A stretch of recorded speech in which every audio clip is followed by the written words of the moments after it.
गुरुः ब्रह्मा गुरुः विष्णु गुरुदेवो महेश्वर गुरुः साक्षात् परब्रह्म तस्मै श्री गुरवे नमः तस्मै श्री गुरवे नमः। नमस्कार। यहाँहरु समक्ष यो युट्युब को माध्यम द्वारा म पुरुषोत्तम गजुरेल उपस्थित भइसकेको छु। यो भन्दा अगाडिको प्रसंगमा हामीहरुले श्रवण गरेका थियौं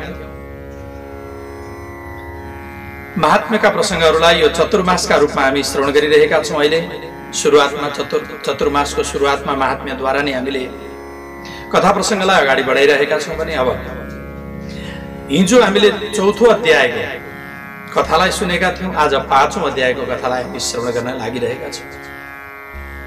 हिजोको प्रसंगमा कस्तो भयो भने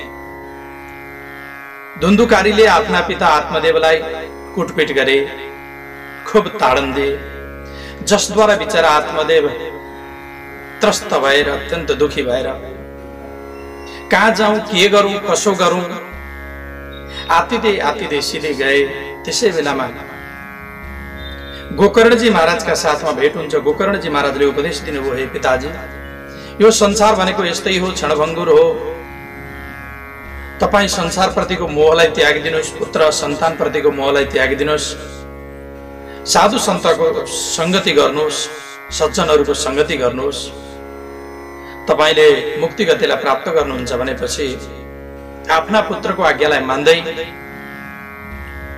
महाराज आत्मदेव ब्राह्मण वनमा प्रवेश गर्नुहुन्छ। वनमा गएर साधु सन्तको संगति गर्दै गर्दै उहाँले मुक्ति गतिलाई प्राप्त गरेर जानुभयो। श्रीमद् भागवतको 10औं स्कन्धको पाठ गरेर के छ भने यो संसारमा सबैभन्दा शीतल पदार्थ, शीतल वस्तु, सबैभन्दा शीतल वस्तु के हो त भन्दा चन्दन। हामीले चन्दनलाई मानेका छौं। चन्दन भन्दा पनि अत्यन्त शीतल वस्तु के हुन्छ? चन्द्रमाको प्रकाश। रात्रिकालीन अवस्थामा हामी जाउँ, चन्द्रमाको प्रकाश आइरहेको होस्, त्यो ठाउँमा कति शीतलता हुन्छ, आनन्द आउँछ, बडा सुख मिल्छ।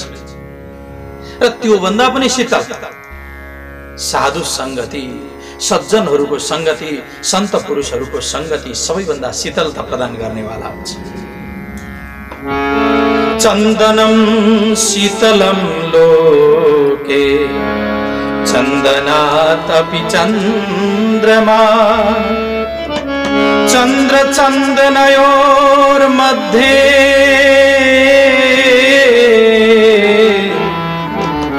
शीतला साधु संगति,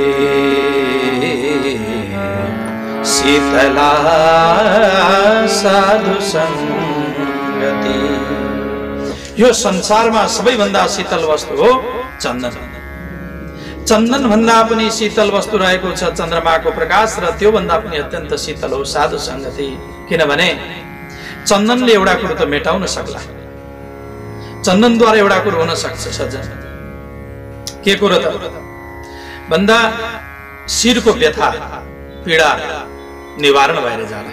टाउको दुखेको छ भने टाउको दुखेको निवृत्त भएर जाला। अलिक दिनसम्म चन्दन शरीरमा लगाउनाले अथवा शिरमा लगाउनाले, निधारमा लगाउनाले। त्यस्तै प्रकारले अन्य पीडाहरू पनि निवृत्त भएर जालान्। चन्द्रमाको प्रकाशले पनि केही शीतलता प्रदान गर्ला। तर जब हामीलाई चित्त दुःख भन्छौं, चित्तको दुखाइको औषधिहरू भनेको कोसँग छ? साधुहरूसँग छ, सज्जनहरूसँग छ। आज आत्मदेव ब्राह्मणको पनि जुन प्रकारको चित्त दुखेको थियो, त्यो दुखाइको औषधिका लागि साधु सन्तका संगतिमा जानुभयो, जसद्वारा आत्मदेव ब्राह्मणले मुक्ति गतिलाई प्राप्त गरेर आउनुभएको छ। मुक्ति गतिलाई प्राप्त गर्नुभयो। र एउटा कुरो, मुक्ति गति प्राप्त गर्नका लागि हामीलाई यो छैन कि मुक्ति गति मरेर प्राप्त हुन्छ भन्ने कुरो छैन। मुक्ति गति जिउँदै हुँदाखेरि प्राप्त गर्नुपर्ने हो। मरेर त कसले प्राप्त गर्यो कसलाई के थाहा छ, कसैलाई पनि थाहा छैन। त्यसै कारणले गर्दा जिउँदै हुँदाखेरि मुक्ति गतिलाई प्राप्त गर्ने आफूले चेष्टा गर्नुपर्दछ। शुद्धोहम बुद्धोहम निरञ्जनोहम, म शुद्ध भइसके, म बुद्ध भइसके, म निरञ्जन भएँ, अब ममा कुनै पनि प्रकारका विकार छैनन् भन्ने किसिमको जुन भावना छ यसलाई भनिन्छ मुक्ति भावना। अब मलाई गर्न केही पनि बाँकी छैन, गर्ने जति गरिसकेँ, खाने जति खाइसकेँ, लाउने जति लाइसकेँ, अब केही पनि बाँकी छैन, बस पुग्यो यति, अब यहाँभन्दा अगाडि केही पनि छैन भन्ने जुन प्रकारको भावना छ त्यसलाई भनिन्छ वास्तवमा मुक्ति। सज्जन, यस्तो प्रकारले पिताजीले मुक्ति गतिलाई प्राप्त गरिसकेपछि अब घरमा धुन्धुकारीले कस्तो किसिमको उद्दण्ड मचाउन थालेका छन्। अब यसलाई हामी श्रवण गर्न गइरहेका छौँ। पितर्यो परते तेना जननी ताडित वृषं, क्वपित्तं तिष्ठति ब्रूहि हनिष्ये लतया न चेत्। के भन्छन् धुन्धुकारीले आफ्नी आमासँग? पिताजीलाई कुटपिट गरेर खेदाइसकेपछि आफ्नी आमालाई भन्न थाले, पहिले कुटेछन् पिटेछन्, अनि पिट्दै भन्न थालेका छन्, ए आमै पैसा कहाँ छन् निकाल्ने, नत्र भने म तिमीलाई बल्दै गरेका उल्टाले हेर्छु। अत्यन्त क्रोधमा आएका छन् धुन्धुकारी। त्यसै बेलामा आमाले सोच्नुभयो, ओहो यस्तो किसिमको पुत्र हुनुभन्दा त बरु नहुनु बेस। सज्जन, एउटा कुरो विचार गर्नुहोस् त, यो जबरजस्ती लिएको होइन, साधुद्वारा जबरजस्ती गरिएको, उसमा पनि छल कपट गरिएको छ। त्यो पनि धुन्धुलीको छोरो हुँदै हो, धुन्धुकारी बहिनीको छोरो किनेर ल्याइएको, गर्भैमा किन्ने काम गर्यो। यस्तो किसिमले यस्तो बडा दुःखद किसिमको स्थितिलाई सृजना भयो। रात्रिकालीन अवस्थामा धुन्धुलीले पुत्रद्वारा अत्यन्त पीडा प्राप्त गरिसकेपछि सबै कुरोलाई त्याग्दै धुन्धुली गइन् अनि गएर एउटा कुवामा हाम फालेर उनले आफ्नो प्राणलाई त्यागिन्। गोकर्णजी महाराज तीर्थयात्राका लागि भनेर निक्लेर जानुभएको छ। योग संस्थित भएर परमात्मामा एक भएर अगाडि बढ्दै जाँदै हुनुहुन्छ। धुन्धुकारी घरमा बसेको छ, सबै उद्दण्ड मचाएको छ धुन्धुकारीले। गोकर्णजी महाराजलाई न दुःख छ, न सुख छ, न बैरी छन्, न बान्धव नै छ। धुन्धुकारी घरमा बसेर 5 वटी स्त्रीहरूलाई आफ्ना साथमा राखिरहेछ। अत्यन्त उग्र किसिमको कर्महरू गर्न थाले। तत्पोषण विमूढधि, नराम्रो किसिमको मूढ व्यक्तिले के गर्यो, मूढ बुद्धि भएको व्यक्तिले नराम्रा किसिमका कर्महरू गर्न थाल्यो, अति उग्र किसिमका कर्म गर्न थालेको छ। एक दिनको कुरो हो, ती स्त्रीहरूले के गर्ने, कसो गर्ने, अब यसलाई योबाट त हामीले सम्पत्ति लिनु पर्दछ भन्ने विचार गरेछन्। उनीहरू अरू केहीका भोका थिएनन्, उनीहरू सम्पत्तिका भोका थिए। मात्रै सम्पत्ति चाहिएको थियो उनीहरूलाई, केही वस्तुको आकांक्षा थिएन। कसरी हुन्छ, के गरी हुन्छ, योबाट सम्पत्ति धोत्न पाए हाम्रो कार्य सिद्ध हुन्थ्यो भन्ने उनीहरूका मनमा थियो। यस्तो छ यो संसार। हेर्नु, सम्पत्तिको मात्रै आफ्नो हुन्छ, सम्पत्ति छैन भने आफ्नै परिवारजनहरूले पनि हेर्दैन, त्यतापट्टि नजर लाउँदैन। तसर्थ सम्पत्ति नै सर्वे सर्वा मान्ने गर्दछन् यो संसारमा आजकल। सम्पत्तिलाई सर्वे सर्वा माने अनि उनीहरूले उकासे, हाम्रो त को छ र, हामीसँग के छ, पाँच वटी छौं। अनि विविध प्रकारका प्रसङ्गहरू ल्याए। माथला घरकी दिदीले यस्तो गर्नुभयो, तल्ला घरकी दिदीले उसो गर्नुभयो, ओल्ला घरकीले पल्ला घरकीले यसो गर्नुभयो, यति गरगहना लगाएका छन्, यस्ता साडी लगाएका छन्, यो छ त्यो छ, विविध प्रकारका कुराद्वारा धुन्धुकारी बिचारालाई उकास। एक प्रकारको सिधा व्यक्ति थियो, कामान्ध थियो, तर सिधा पनि थियो साथसाथमा। ती स्त्री लम्पट थियो, स्त्रीहरूले जे भन्ने गर्दछन् त्यो कुरालाई मान्ने गर्दथ्यो धुन्धुकारीले। एक दिन बेलुका पखको कुरो, ती स्त्रीहरूले भनेछन् धुन्धुकारीसँग, महाराज के गर्नु, हामी पापाचोडी छन्, पापाचोडीलाई पाल्न पनि हजुरलाई गाह्रो परेको होला, बडा अप्ठ्यारो परेको होला मान्छ। अब के गर्ने, हामीसँग त सम्पत्ति पनि छैन। विविध प्रकारले उसलाई उकास्ने काम गरे। उसले भन्यो कि देवी हो, चिन्ता नगर, ममा पनि यो शक्ति छ, सम्पत्ति भेला पार्न सक्ने शक्ति छ। के आउँछ तपाईलाई भन्नुस् न त। त्यसो भए केही इलम छ तपाईलाई, केही कला छ तपाईसँग, केही कारिगरी छ भनेर सोच्दाखेरि विचार अब केही पनि थिएन उसँग। उसले भन्यो मलाई अरू केही पनि आउँदैन, एउटा काम राम्रो प्रकारले आउँछ। खेतमा काम गर्न आउँछ, त्यो त जान्दिन। लेखापढी गर्न आउँछ, त्यो पनि जान्दिन।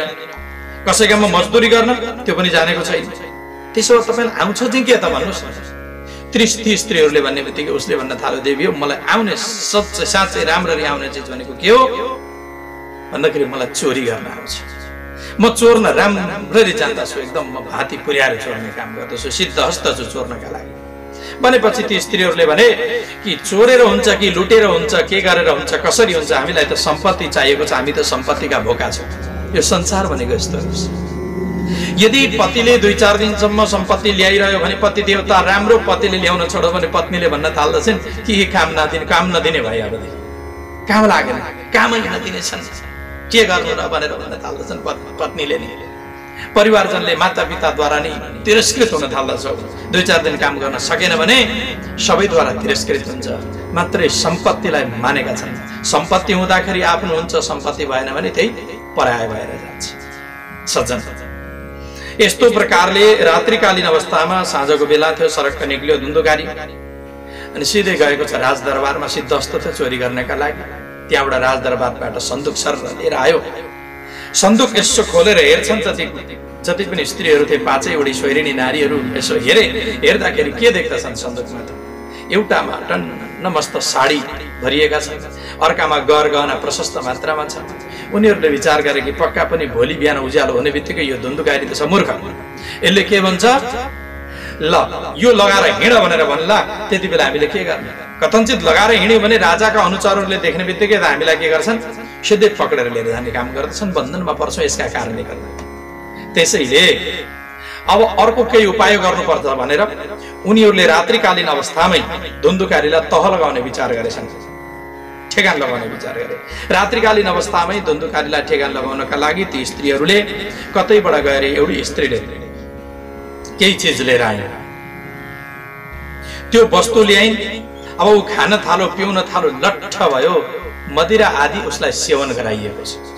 मदिरा सेवन गर्नका कारणले गर्दा बिचरा निश्लट्ठ भएर सुत्यो, मदोन्मत्त भएको छ। लगेर सुताइदिए खाटामा सुतिसक्ने बित्तिकै ती स्त्रीहरू आए अनि चारैपट्टि उसलाई बाँधे। 2टा खुट्टा लगेर खाटाका खुट्टामा बाँधिदिए, हातहरू लगेर खाटाका खुट्टामा बाँधिदिए। एउटी अलिक बल्ली किसिमको थिइन्, तिनले गएर यसको घाँटीमा दर गरी नियाक्नु पर्यो भनेर नियाक्न आँटेकी थिइन् र एउटा डोरी फसाएर दर गरी तानेर यसलाई घटेसी लगाएर मार्नु पर्यो भन्ने विचार गरेकी थिइन्। तर अरूलाई ठगेर खाएका हुनाले गर्दन भयङ्कर मोटो किसिमको थियो यो व्यक्तिको, तसर्थ मार्न सकिन। त्यसै बेलामा उसलाई पनि चेत आएछ। यसो हेर्छ त साक्षात् यमराजका दूत बनेर आएका छन् आफ्ना पत्नीहरू। 5वटै पत्नीहरू यमराजका दूत बनेर आएका छन्, मार्नका लागि उद्यत भएका छन्। अब के गर्ने? गुहार लगाउन थाल्यो धुन्धुकारीले। बिचारा भक्तु गुहार लगाउँदै भन्छ, गुहार गुहार मलाई बचाओ, हे गाउँले हो मलाई बचाओ भनेर चिच्याउन थाल्यो, कराउन थाल्यो। त्यसै बेलामा ती स्त्रीबाट एउटी गई छन्, यसले गुहार लगाएर कथनचित गाउँलेहरूले थाहा पायो भने त के हुन्छ, आउँछ हामी अप्ठ्यारोमा पर्छौँ भनेर तिनीहरू एकदम झरझराउँदा किसिमका कोइलाहरू थिए, एकदम राता कोइलाहरू थिए, राप आउँदै गरेका कोइला। तिनै कोइलाहरूलाई एउटीले गरेर चट्ट ल्याएर उसका मुखमा गुहार भनेका बेलामा खत्रक्क मुखमा लगाइदिन्। अब त्यो यस्तो प्रकारले मुखमा लगाउने बित्तिकै धुन्धुकारीले आफ्नो प्राणलाई त्याग्नु पर्ने स्थिति आयो। कसरी त्याग्यो उसले? तप्ताङ्गार समूहांश्च तन्मुखे हि विचक्षिपु अग्निज्वालाति दुःखेन व्याकुलो निधनं गत व्याकुलो निधनं गत। अग्नि ज्वालाति दुखेन व्याकुलो निधनम गत। मान्छे मर्ने बेलामा उसका मुखमा लगाएर सुन पानी लगाइदिन्छन्, पञ्चरत्नको पानी लगाइदिन्छन्, अनि गङ्गाजल ल्याएर लगाइदिन्छन्, तुलसी दलको पानी लगाइदिन्छन्, विष्णुको चरणामृत शालिग्रामको जल लगाइदिन्छन्। तर आज धुन्धुकारीको यो दुर्दशा भएको छ। तप्ताङ्गार समूहांश्च, एकदम ताता अङ्गारहरू लगेर खत्रक्क मुखमा लगाइदिएको छ। बिचरा बोल्न पनि सकेन, त्यसै बेलामा मरेर गयो। रात्रिकालीन अवस्थामा ती हिम्मतिला किसिमका बडा दुष्टा उल्टा किसिमका ती पाँचैवटी स्त्रीहरूले आफ्ना घरका पछाडिपट्टि लगेर खनखान पारे, एकदम खाल्डो खाने, त्यसैमा लगेर धुन्धुकारीको त्यो शरीरलाई डङ्ग तिनीहरू लडाइदिए, पुरपार पारे, माथिबाट केही तुलफुलहरू रोपिदिए। रात्रिकालीन अवस्थामै उनीहरूले भयभरको जे जति सम्पत्ति थियो सबैले बराबर रूपमा बाँडे। भोलिपल्ट एउटी लागिन बाटो, पर्सिपल्ट अर्की लागिन बाटो, निकर्सीपल्ट अर्की लागिन बाटो, यसो गर्दै गर्दै सम्पूर्ण व्यक्तिहरू पाँचैवटी बाटो लागेर गए। कसैले एक दिन त सोधेछन् पनि, होइन धुन्धुकारी कता गए नि भनेर सोद्धाखेरि के भन्दै नि एउटी, कहाँ जानु र अस्तिदेखि नै भन्दैनुहुन्थ्यो विदेश जाने भनेर, विदेश लाग्नु भएको छ। विदेश त कहाँ जान्थे बिचरा, अन्तै गइसकेका छन्। उनको कुनै पनि प्रकारको कर्म भएन। यस्ता किसिमका उल्टा स्त्रीहरूको कहिले पनि विश्वास गर्नु हुँदैन, जो विद्वान व्यक्ति छ उसले भनेर बताइएको छ। मूढ भएका कारणले गर्दा उसले विश्वास गरे। यसरी धुन्धुकारीको कुनै पनि प्रकारको कर्म भएको छैन, न भयो मलिन षोडशी, न भयो मध्यम षोडशी, न भयो उत्तम षोडशी, न त सपिण्डीकरण श्राद्ध नै भएको छ, जसको परिणामस्वरूप उसले प्रेतत्वलाई प्राप्त गर्नु पर्यो। हावा मात्रै पान गरेर बस्दछ, चारैपट्टि दौडिरहन्छ, घुमिरहन्छ। कोही मलाई बचाउनेवाला आउँछ कि, कसैले मलाई सहयोग गर्ला कि भनेर अत्यन्त पीडित भएको छ। वात्य रूप धरो नित्यम धावन दश दिशोन्तरम, सीता तप परिक्लिष्टो निराहार पिपासित।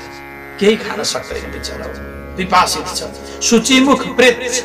शुचिमुख भनेको सियोको टुप्पो जस्तो, जसको मुख छ, केही खानेकुरो खान सक्दैन, जल पान गर्न सक्दैन, यो स्थिति छ।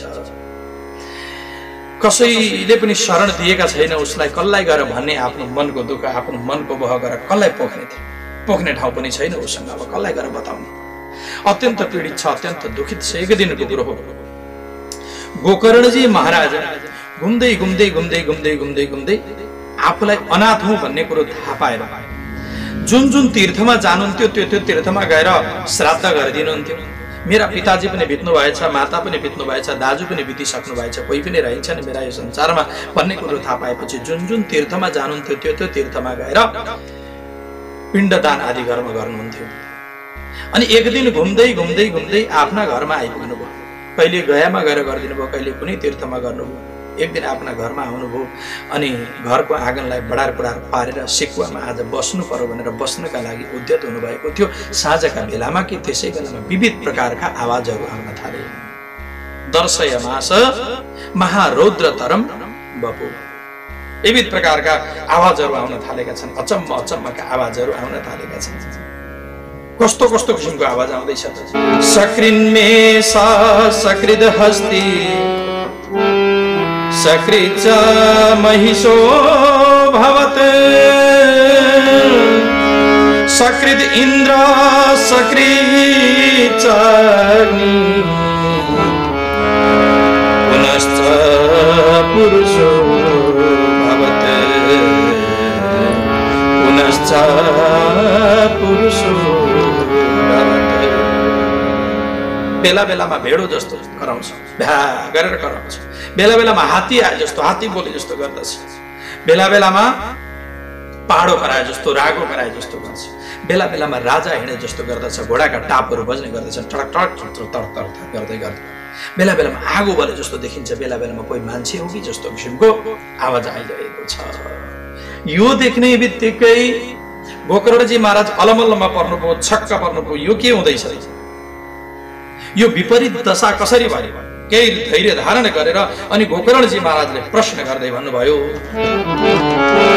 कस्त्वं उग्रतरो रात्रो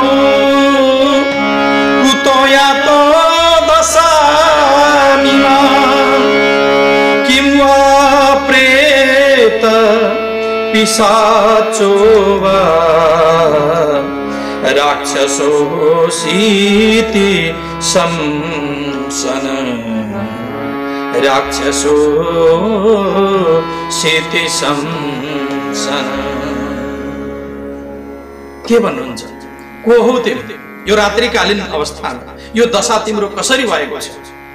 के तिमी प्रेत हौ या पिशाच हौ, राक्षस हौ या तिमी को हो बताऊ? भनेपछि बिचरा उ बोल्न सकेन, रोएको जस्तो मात्रै आवाज आइरहेको छ। अशक्त वचन उच्चारण गर्नमा त्यो अशक्त भयो, संज्ञा मात्रम चकार। कोही छ कि जस्तो मात्रै लागिरह्यो। त्यसै बेला गोकर्णजी महाराजले आफ्ना हातमा कमण्डलुबाट अलिकति जल लिनुभयो, गायत्री मन्त्रद्वारा अभिमन्त्रित गर्दै जहाँबाट आवाज आइरहेको थियो त्यतैपट्टि छ्यास छर्किदिनु भयो। जस्तो छर्किदिनु भयो अनि त्यो बोल्न थाल्यो। के भन्नु र महाराज, म त अहम भ्राता त्वदीयोस्मि धुन्धुकारी नामत स्वकीयेनैव दोषेण ब्रह्मत्वं नाशितं मया ब्रह्मत्वं नाशितं मया। हे भाइ, याभन्दा धेरै के भन्नु र? म तिम्रै दाजु हो, मेरो नाम धुन्धुकारी हो। मैले आफ्ना नराम्रा किसिमका कर्मद्वारा मेरो ब्रह्मत्वलाई नाश गर्ने काम गर्ने। मेरा नराम्रा किसिमका कर्महरू कति छन् के भन्नु भनेर साध्यै छैन मेरा भाइ। यहाँभन्दा धेरै म केही पनि वर्णन गर्न सक्दिनँ। हेर, आज म स्त्रीहरूद्वारा, स्त्री हिंसाद्वारा मारिए, स्त्रीहरूले मलाई हिंसा गरे, मलाई मार्ने काम गरे। अत्यन्त दुखी भएको छु, प्रेतत्वलाई प्राप्त गरेको छु। केवल वायु मात्र भक्षण गरेर म बसिरहेको छु, दैवको अधीनमा छु। हे बाबु, हे बन्धु, हे कृपा सिन्धु, म माथि तिमी कृपा गर। मलाई आज यो प्रेतत्वबाट मुक्ति दिलाउने काम गर। हे बाबु, लु मेरा लागि यति काम गरिदियो भनेपछि गोकर्णजी महाराजले भन्नुभयो कि दाजु, मैले त तपाईका लागि गयामा पिण्डदान गरेँ विधिपूर्वक। यति हुँदाखेरि पनि तपाईले मुक्ति गतिलाई प्राप्त गर्नु भएन भने अब मलाई त बडा आश्चर्य भइरहेको छ नि। गया श्राद्ध गर्दाखेरि पनि मुक्ति हुँदैन भने अब के गर्दा चाहिँ मुक्ति गतिलाई प्राप्त गर्न सकिन्छ भनेपछि त्यो प्रेतले भन्न थाल्यो, गया श्राद्ध सतेनापि मुक्तिर्मेन भविष्यति उपायम परम कंचित त्वं विचारय संप्रतम त्वं विचारय संप्रतम। हे बाबु, 100 वटा गया श्राद्ध गरे तापनि मेरो मुक्ति हुनेवाला छैन, तसर्थ अर्को केही उपाय छ भने तिमीले अहिले त्यसलाई सोच भनेर यसरी गोकर्णजी महाराजलाई भन्नुभयो भने ती धुन्धुकारीका प्रेत स्वरूपले। तत्पश्चात गोकर्णजी महाराज जानुहुन्छ, उनी गएर भन्न थाल्नुभयो यिनलाई कि हे दाजु, तपाईँ अहिले गएर आफ्ना स्थानमा बस्नुहोस्, म टाढाबाट आएको, साह्रै थाकेको छु, गलेको छु, भोलि विचार गरौँला है, ज्यालामा विचार गरौँला, अहिले मलाई तपाईँले आराम गर्न दिनुहोस् भनेर गोकर्णजी महाराजले जस्तो भन्नुभयो। तत्पश्चात त्यो धुन्धुकारीको प्रेत आत्मा पनि सरक्क अन्यत्रै गयो, आरामले बसेको छ, आशाका साथमा भोलि मेरो मुक्ति हुन्छ, भोलि मुक्तिको केही उपाय सोचिन्छ भनेर आशाका साथमा बसेको छ। यता रातभरि गोकर्णजी महाराजलाई निन्द्रा परेन र कारण निन्द्रा पनि आएन। अब कसरी मुक्ति हुँदो रहेछ त, के आयोजना गरिदो रहेछ, आयोजना के रहेछ त हामी योभन्दा अगाडिको प्रसङ्गमा श्रवण गर्नेछौँ।